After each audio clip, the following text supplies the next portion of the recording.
tasbihni barmog'imizni uchi bilan sanashligimizni foydasini Payg'ambarimiz sollallohu alayhi vasallam beradilarki, ertaga qiyomat kuni bo'lganida barmog'ingdan so'ralasan deyaptilar.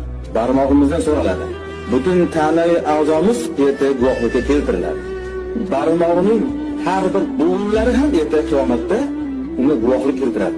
Ey Robbim, albatta egam men bilan senga tasbih aytgandi, senga tahlil aytgandi, senga taqdis aytgandi deb qo'limizning hamma beshala barmog'i ham, undagi bo'g'inlari ham hattoki javob berar ekan.